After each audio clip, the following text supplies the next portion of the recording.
Hi, and welcome to this week's episode of Money with Alpha. This week, I wanted to talk about why wealth is available for you.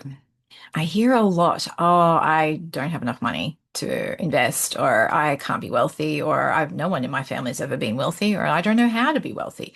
I don't even really know what wealth means. It's an interesting word that seems to conjure up a certain freeze response in a lot of women that I speak with. So I wanted to debunk that a little bit today and also to just talk through the steps of how to actually get to the point where you believe that it is available to you, because it absolutely is available.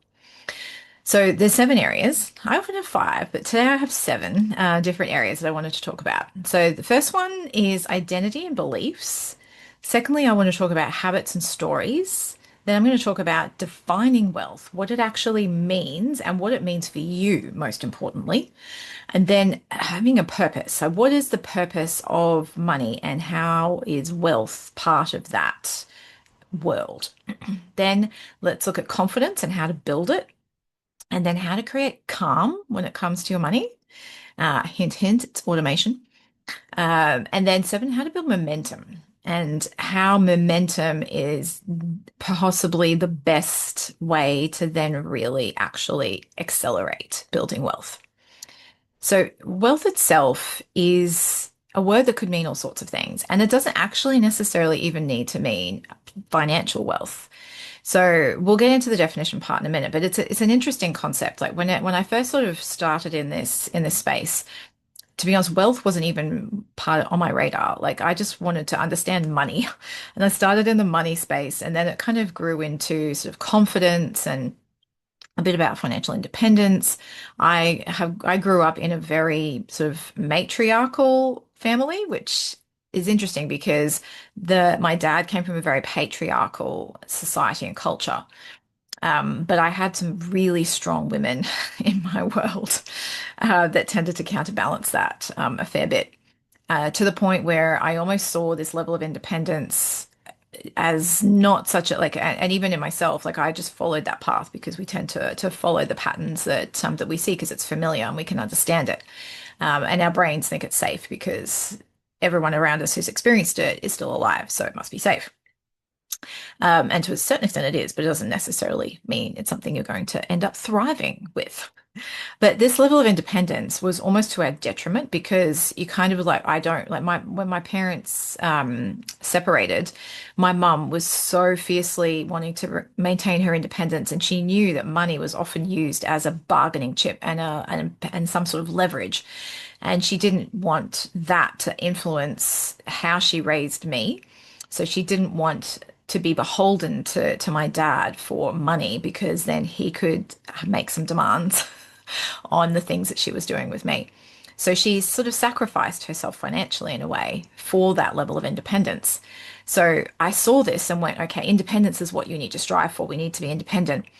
But I didn't see the shadow side of that at the time. I do now, obviously, because I've been on this personal development journey, and life experience, it just helps you have a different level of perspective.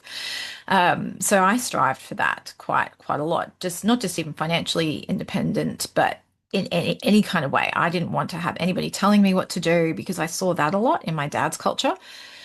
The women didn't earn their own money, so they were able to be told what to do by their husbands, and their husbands would dictate where they could go, who they could see, what they could do, all these things. And I was like, I don't want anybody telling me what to do, so I'm going to go do my own thing. I'm going to be just me.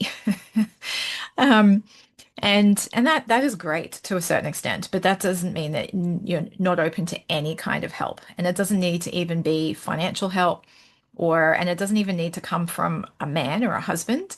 You can have help from your girlfriends. You can have support. You can support them and they support you. And it's taken me a long time to really get comfortable asking for help. Even still, I'm not overly fantastic at it, but I'm getting better. I feel like we're in a support group. So we've got, and it's amazing. So this concept of wealth has flowed through to all of these different things, and which is why the first thing I wanted to talk about was identity and beliefs. Because when we look at what we believe to be true, Whether it is actually true or not is another thing. So we can challenge that, and it's often easier for somebody on the outside to challenge it.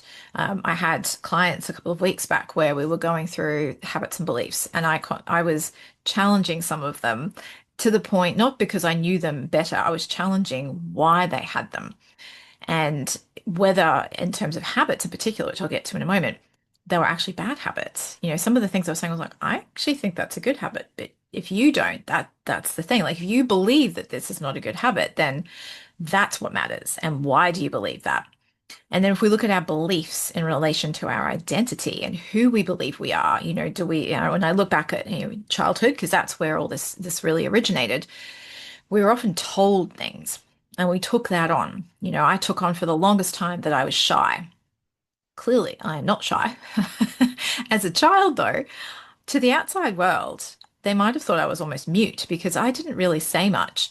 When we were at social functions, especially if it was an environment where I wasn't familiar with the people, I didn't really know anybody, I wouldn't really speak at all.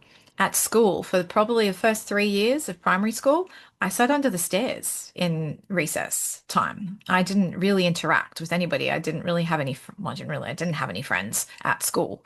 Um, and so everything happened outside of that main part of my world. So I had almost like these like multiple identities in a way because at school I was this shy kid who, nobody spoke to and I didn't speak to anyone. I had no real friendships. I didn't really say much in class. I answered if the teacher asked me, but that was pretty much it. But get me into a social environment where I'm comfortable. And I was a chatterbox, like literally Little Miss Chatterbox. And so when my mum would get these report cards from the school saying, oh, when she interacts, she's good, but it's hard to get much out of her. And she'd be like, are they talking about my daughter? Like the chatterbox, I can't shut up at home. But I'd convinced myself, or I had the belief that I was this shy person. And I was always a bit on the chubby side. I used to have my cheeks pinched by my dad and his culture. He was always telling me I was chubby. So I had this identity that I was chubby. And it only kind of took me years later when a really good friend of mine would say, you really need to wear shorts more. You've got killer legs. Show them off. And I'm there going, no, I don't. They're chubby. And and even so, it's just so silly. And then these are things that then flow into other areas of our lives as well.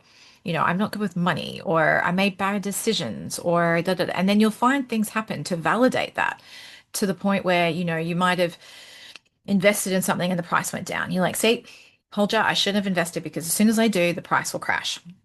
And I'm like, yeah, but hang on to it. And then, but don't sell out then would be my response to that. It's like, just wait. If you don't need that money right now, and hopefully when you've invested it, you don't need it right now. Like your investment is more of a longer term thing. So it's understanding how our identity and our beliefs around who we are as our identity is impacting the choices we're making, the decisions we're making, the action we're taking, and the physiological feeling in our body around money and wealth in particular. Because wealth is what will give you that financial independence. It will give you the ability to make greater choices, to live the lifestyle you want, to go on the holidays that you want, to help your kids out if you need to make the choices to eat healthier, whatever it happens to be for you. That's what money and wealth can actually do for you. So then that like challenging your identity or exploring the beliefs you have around your identity becomes really, really important. So secondly, then become the habits and the stories that go alongside that. So with that level of identity, so if you believe that you're bad at money, then your habits will be paying bills late, for example, or paying the minimum balance on your credit card instead of paying it off at the end of the month. It'll be, constantly having to dig into your emergency fund or savings account to pay for stuff that, was unforeseen, and never having any real money in there. So, or you're having to take money from different accounts, even if you've got a certain level of organization financially, it still won't totally hum and work. And they then become the habits as a result of the beliefs that you have around your identity. And then the stories that just get repeated. I was listening to a podcast the other day, and it was talking. The speaker was a money person. I love listening to anything about money, and she was saying how for women in particular, if like men talk about money, it's just an accepted topic. If women talk about it or women want money, it's considered greedy. And I was like, I hear this story so many times, and I have to admit, it made me like a little bit angry And it's like, why is this making me angry? I was like, because it's a story. Whether the story is true or not, it's still a story. And if we keep perpetuating the story, it's going to live on and on and on, and it's never going to go away. And I'm not saying that we hush it up and we don't talk about it, but we need to change the narrative here. We need to stop talking about how, when women want money, it's greedy. When women want wealth, it's about making sure that our physiology and our beliefs and our understanding of why we want it is clear. We don't have to justify it to anyone. We talk to the right people. It doesn't mean that you are in any kind of group environment and you talk to anyone about money. You curate who you have these conversations with. It's the same as when if you want something encouraging, if you want someone to give you honest feedback, you find the right people to give you feedback. You don't talk to the person you know is just going to put like crap all over it. So you do the same thing with money. Have the right conversations with the right people in the right environments and make sure it's aligned to what you want and that your belief system and your stories are aligned to that. I don't watch the news very often. I still hear about what's going on because people love to share bad news. It's on Facebook. I open up a web browser to do something. There are the headlines. It's kind of hard to miss. I read the financial news, and through that, I often find out about other things that are going on because the other things are impacting the financial side of it. But I don't, even just the other day, there was another young one who was talking to my daughter, and she was telling her the story about how an 84-year-old woman had gone missing from her home, and I could just see my daughter's face, like it freeze up and instantly go to think about her grandmother who's around a similar age. And I was like, she doesn't need to know this. Like, there's, great things happening every day as well. And then also talking another story about how there's a 7-year-old who was abducted from their home. And my daughter, one of the fears she has is, kidnapping and so forth. And I was just, I don't know where she gets this from, but there's stuff in DNA and past lives, perhaps, who knows? I was like, she doesn't need to know this stuff. If our lives aren't improved or uplifted by the knowledge, then don't share it. Like, don't need to know this stuff. And the same thing go with some of the stories. We don't need to perpetuate them again and again. We need new stories, ones that are actually going to help us go where we want to go. So I get very passionate about this, as you can tell. So I will take a breath and calm down and get back to focusing on the topic that I wanted to today, which is why wealth is available to you. But you see the power of stories and what they can do for us physiologically as well as in practical, real terms and the results that we experience and the level of peace that we experience or not, or lack thereof. So then defining wealth becomes important. What does wealth actually mean to you? Does wealth mean, you know, owning a multinational company, traveling the world in a private jet, or traveling first class or business class everywhere, or owning or does it mean having the freedom to choose what house you live in, what suburb you live in, choosing whether or not you want another car in 2 years or not? Are you happy with the one you've got? Then keep it. Do you take the upgrade for the hotel when you travel somewhere because it's a little bit nicer and you feel like it? Or is it being able to choose the school that your children go to? If you want to send them to an independent school and you're paying school fees, you can choose to do that. So wealth is different for every single person. So it's really important to understand what wealth actually means for you. Ultimately, in my opinion, like the foundation is choice. It gives you the power to choose. And if you feel wealthy, it doesn't matter whether or not you've got millions of dollars in the bank account. If you can choose to do the things that you want to do, then you have wealth. I've known many people who are financially, possibly excessively wealthy, and they're miserable. They're complaining about stuff, oh, this person didn't deliver that, and they're constantly experiencing turmoil. And I'm like, so the money alone hasn't gotten rid of that. They can throw money at it to solve the problem, but the problems are still there. So it just makes different problems in some cases, but it also then changes your ability to solve them. Yes, and having money is obviously much nicer than not having it, but wealth is something to make sure that it resonates with you and what you want it to be, and that it's possible for you, but it has to be aligned with your values and what you actually want it for, which is why the next step here is purpose. What is the purpose for your money? So I'm not talking about life purpose and, you're here because you want to, be like Mother Teresa and give it all away. That's not it at all. But if you look at someone like a Warren Buffett, he's amassed an immense amount of wealth. And I think was it 5%. I think he's because he's getting on in age, so there's some point his human body will no longer be. So he's planning for what he's going to do with all this wealth. I think it was at 5% or 3% or some like rather small percentage amount of his wealth is actually going to his children, his family. Which, when you have that much money, that's a lot of money still. And then the rest of it, I think, was going to the Bill and Melinda Gates Foundation. So for whatever charitable work they do, I don't get involved in that sort of space, but just from a representation perspective, that's what he's doing with it. So it's the building of the wealth after a while just becomes, oh, okay, well, it's just more zeros. But what am I going to do with that?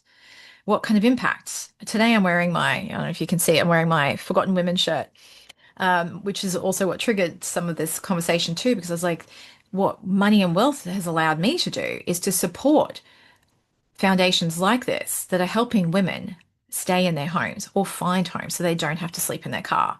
For the last 2 years, my daughter and I have done this fundraising challenge where we have slept in our car, which is we have a sedan, so it is acutely uncomfortable, but then it's meant to be. I see some of the get-ups that people come in and they've got their big SUVs and their blow-up mattresses and it's all lovely and dandy. I was like, that doesn't look very uncomfortable to me. The whole point is to feel the discomfort and be able to connect more with the people we're trying to help. But anyway, that's another tangent.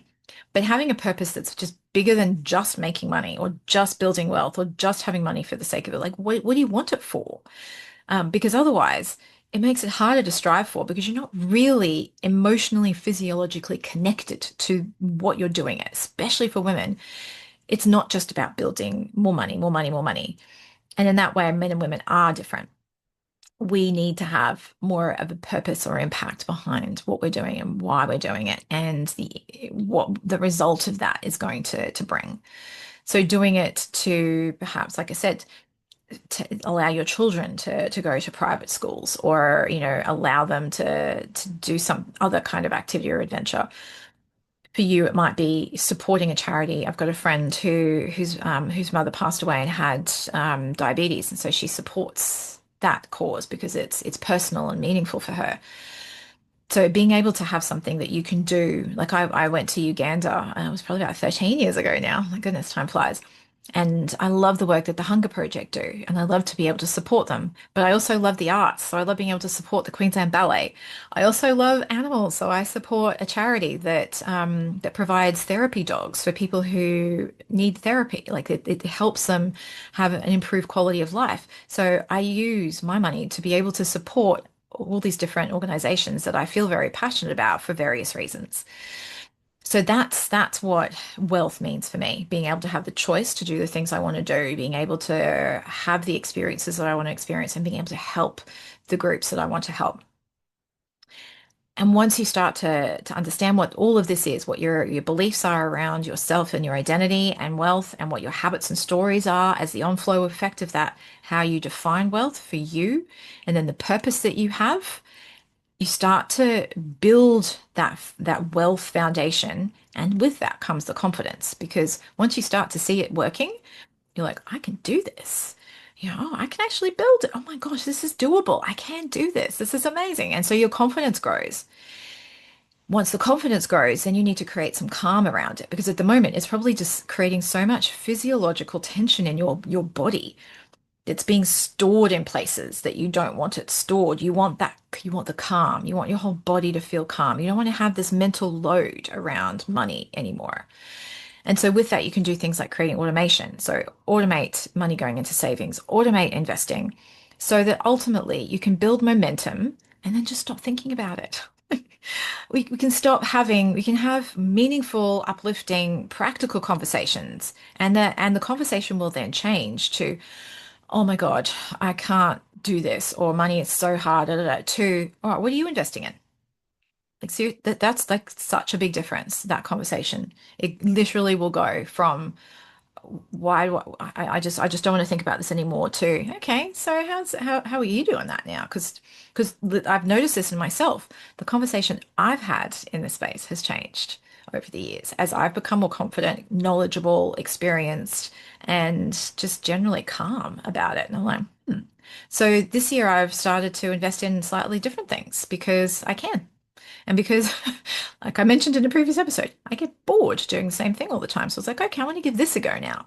So it's a totally different conversation to rewind maybe 10, 15 years ago, where it's like, well, what do I do with my money? I have absolutely no idea what to do. So it's from there to there. That's the gap. And that's the gap I'm trying to help you bridge. And this is essentially very much broken down the journey, starting with your identity and the beliefs you have around who you are and what capability you have around money, to what habits that you have when it comes to money and the stories that you're telling yourself as a result of those beliefs, habits as well. Then what is wealth for you? What does it mean to you? What's the definition of it for you? What's your purpose around money and building wealth? Like, why do you want it? Like, what's it going to do? What's the impact you're going to have? Then start to build your confidence, which is take action and start to do something and then see it working, or at least take the action, commit to yourself to do it, and you build some confidence. Then create the calm around it. Like, just calmly approach all this now because you've laid the foundations and you have clarity. And then watch the momentum and let it build and pay attention to the languaging you're using and watch how and listen to how your conversations are changing. And you can also see how even my physiology talking about this as I go to the end of it, I'm calmer because that's just how it then flows. And it's a beautiful thing once you get to that, to know that you've been able to create the wealth and that you've done it. You've made the changes, you've done the work, gained the clarity to go where you need to go. And now you're just letting it play out. And then you can go enjoy life. Go, do the things that you want to do without having to worry about, am I going to have the money to do that? Yeah, because you've set it up to have it. You've got the system in place. Your identity is of a person who can do it. So I know you can. Now you need to know you can. So start to think about that. Sit with it. Journal a bit if you can. I would really highly recommend if you can. If you're on the move while you're listening to this, that's great, but you might want to listen to it again when you can sit down with pen and paper, or just sit down with pen and paper and just start journaling what's kind of come up for you as you've listened to this, because it's important to acknowledge that because it's where you are right now. And that is an important, beautiful thing because you will grow and evolve. You can look back and go, where was I as well, if you really want to do this completely. And then you can see your gap stages and your growth as well. And then it becomes exciting because you see, oh, I'm growing, I'm on the path, and I can't wait to see what comes next. So, with that, I will leave you to enjoy your week and I will catch you in the next episode.